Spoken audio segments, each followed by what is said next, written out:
Joy na lang ang bibilin ko kasi may antibacterial kaya sigurado mawawala ang bakterya sa bulbul ko at may panghugas pa ng plato.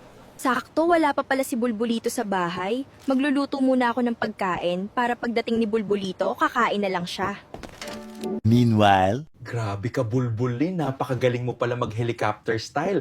Experts ka pala doon, hindi mo sinabi. Magaling talaga ako mag-helicopter at favorite ko yon. Pero ikaw, Bulbulino, grabe ka kung makasinghot ng bulbul ko. Ginawa mong oxygen. 3 hours later. Bakit kaya ang tagal ni Bulbulito umuwi? Ngayon lang siya ginabi ng ganito.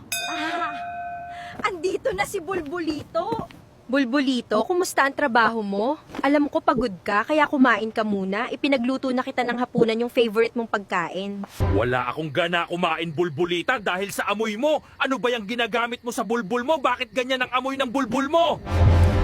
Pasensya ka na kung hindi mo gusto ang amoy ng bulbul ko, Bulbulito. Gumamit kasi ako ng Joy panglinis ng bulbul ko para makatipid tayo. Tolonges ka talaga, Bulbulita, kung ano-anong kabulbulan ang iniisip at ginagawa mo, kaya ka bumabaho! Panghugas yun ng plato at dapat shampoo gamitin mo, dyan ka na nga!